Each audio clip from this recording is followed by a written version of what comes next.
ناو خدای مازن دلوان ام حسکن اورو سرهاتیه که به هنگو پیشین سرهاتیا مجل سر طاماحیه بیشن سه دوست هبون اوان زور کیف یک دید هات محبته که زور گلک هبون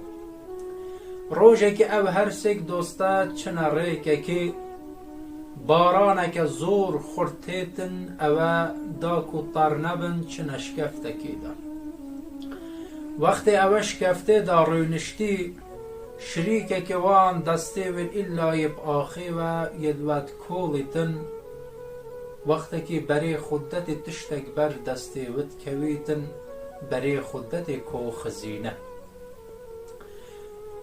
گوتا شریکت خو من خزینک پیدا کر شریکت وجی هاتن او خزینه در خست گلک زیر او خزینه دا پیدا کر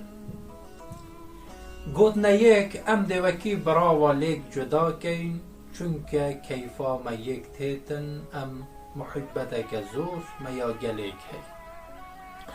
بو نمونه 300 زیر او خزینه دا بین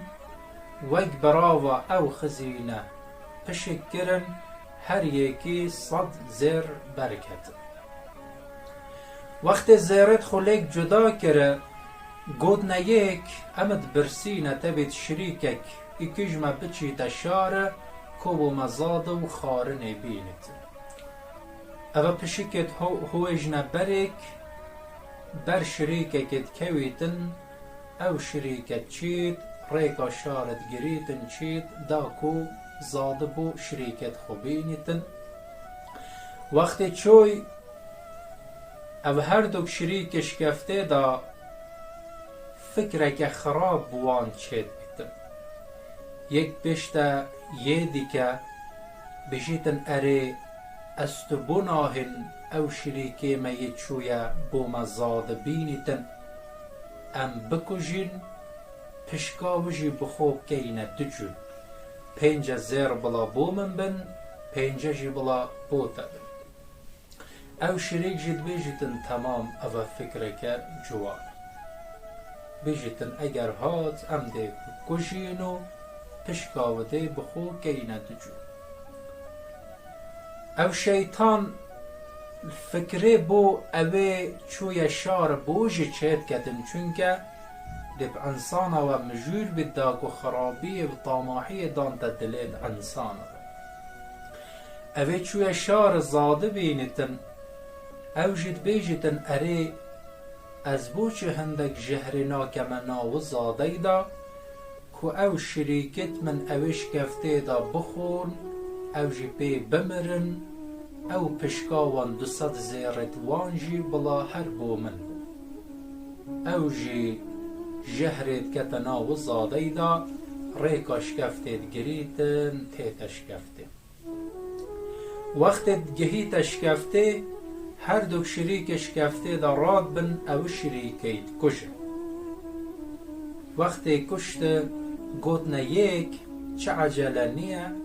ورده ام زاده خوب بخوی خود تیر بکین پشتی هنگیا ام ده اوان زیرت و هیجی ام ده بخو کینن دو پشت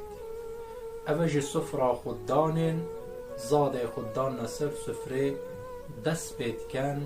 او زادهید خون او جیب و زادهید مرن چونکه جهر نافتا هبو وجا او سرهاتیه پیام اویا اگر ام شکردار بین سر رزق خوده ام ده دل آرام بین ام ده دل راحت بین اگر طاماح بین وکی طاماحی کت ید دلی هر سیک شریکانه دا زور کیف یک دید هاد محبته که زور گلیک هبو بلی وقتی اف طاماحی کت ید دلیت واندا شریکانی دانا رخکی دجمناتی دلیت وان پیدا بون هر سیک جبین قاتلت یک او مال دنیا و او زی رجل هر دنیا و مال وجا او رزق خود دایم سر شکردار بین طاماح نبین داکو حضور آرامی و بەختەوەری دلێت مەدا پەیدا